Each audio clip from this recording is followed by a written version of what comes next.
So anyway, thank you, Mark, Chris, Matthew, Marianne, and Jessica for indulging me in getting together to just kind of do a little teaser maybe for the real meat of your interviews I did with all of you.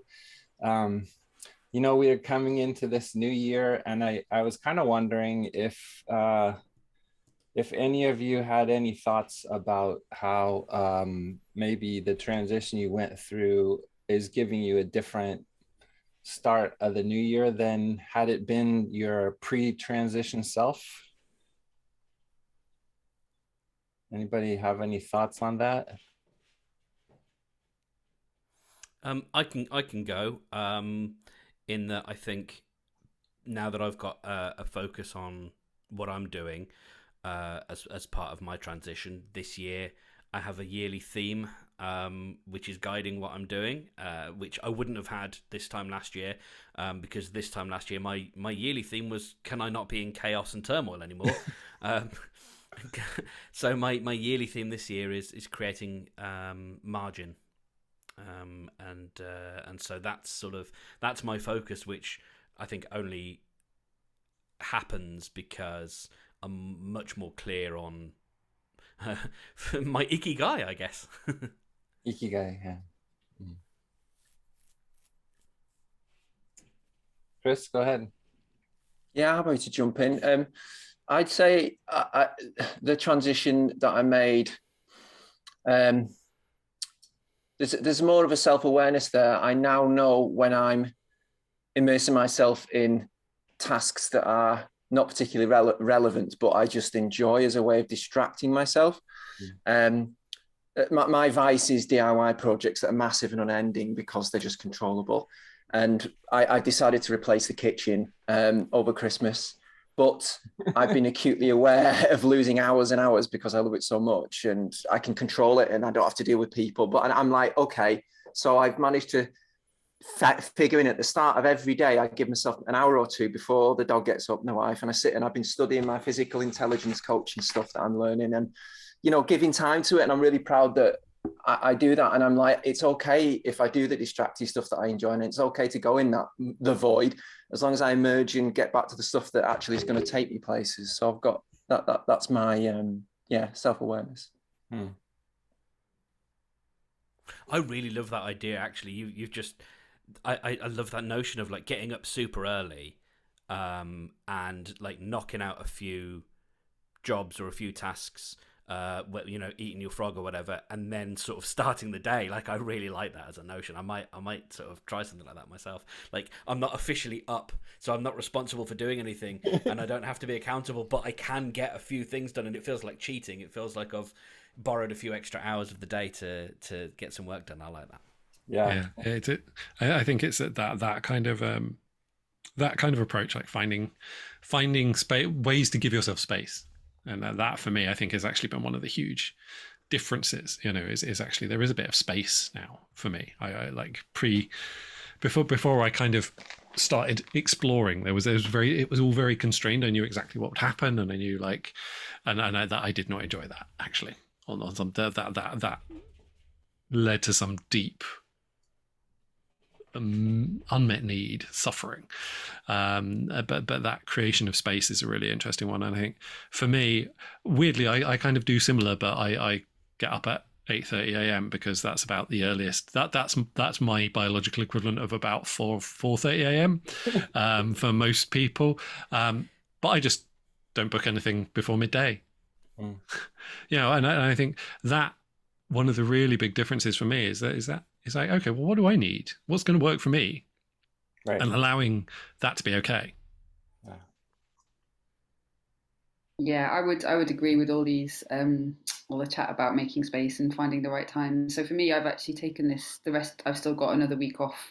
My client work in and what that's meant is that I was able to have like a proper 2 week break at Christmas, because all the sort of other things that I need to do, all my catching up on admin and working out the kind of my vision stuff, if you like, I know I've got sort of space for it this week. And the leap for me is that, like, once upon a time I would have been like, oh well, I can't possibly be off, or if a client emails I have to get back to them. But like, I've got an out of office on. I've told people in advance I'm not about this week, and that's one thing that's sort of not on my to-do list, so that I can make space for the things that actually do really matter. And yeah, and trying to be guided by joy rather than anxiety. So it's like, I know I've got loads of financial admin to catch up on that I do not want to do, and also, like, I'm starting with, well, what are the projects and what are the things I want to launch that I know will help me have a more joyful and interesting year. And the finance admin can wait till tomorrow. Or if I do the joyful stuff first. Otherwise, I get caught in the loop of just doing the stuff that I feel like I should do and never actually get into the really important stuff.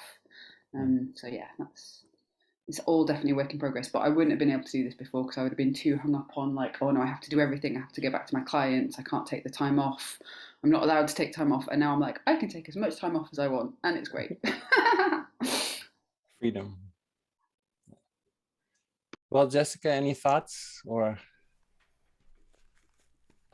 it's a little bit confusing for me, but I get the idea of, Matthew was talking about not running to the rhythm of other people, and I suppose my transition allows me to go back to a place where I was not kind of having all the white noise in the head that the world injects into me before midday, with too many meetings, with too many people. So recognizing that I did have that, and that my transition will allow me to go back and reclaim that, and being more intentional about managing time is always a challenge, but being really clear about what I'm picking up and what I can put down. So I don't know if that makes any sense, but it sort of does to me. Yeah, go ahead, Chris. I like the idea, Jessica, of the world injecting white noise into your mind. That's so accurate as an image. Yeah, just builds up over time, and then yeah. Although they say white noise is good for sleep. Maybe it puts our brains to sleep and we can't create anything useful.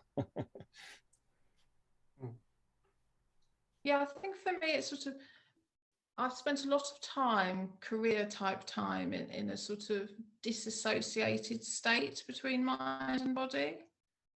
So I've actually got to make space now to, unite them. And actually that's quite shocking and alarming, to allow your body back into an embodied life.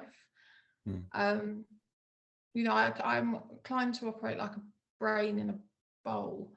So, which leads to more white noise, and the brain's quite happy in the bowl, really, if people carry it around and poke it enough, but that's not the full experience I want. So the transition is okay. Well, let's allow a bit of space for an embodied experience and deal with whatever that brings up, because that's not perfect and easy by any stretch. But that's another thing. I really like, I think it's so, for me, one of the really fundamental things about this is allowing consequences for things I wanted. It's like, okay, I wanted a break and I can deal with what comes up from that. Okay, I wanted to do this, I can deal with, instead of it being that idea of like, okay, well, I've done something I enjoyed and it's gone a bit wrong, or it hasn't gone quite how, and now I need a rest, and that's a problem. I think for me, that's a huge thing. It's not directly having the needs, but that the needs arise because of something I really wanted to do that doesn't have any intrinsic and like any extrinsic and obvious immediate outcome.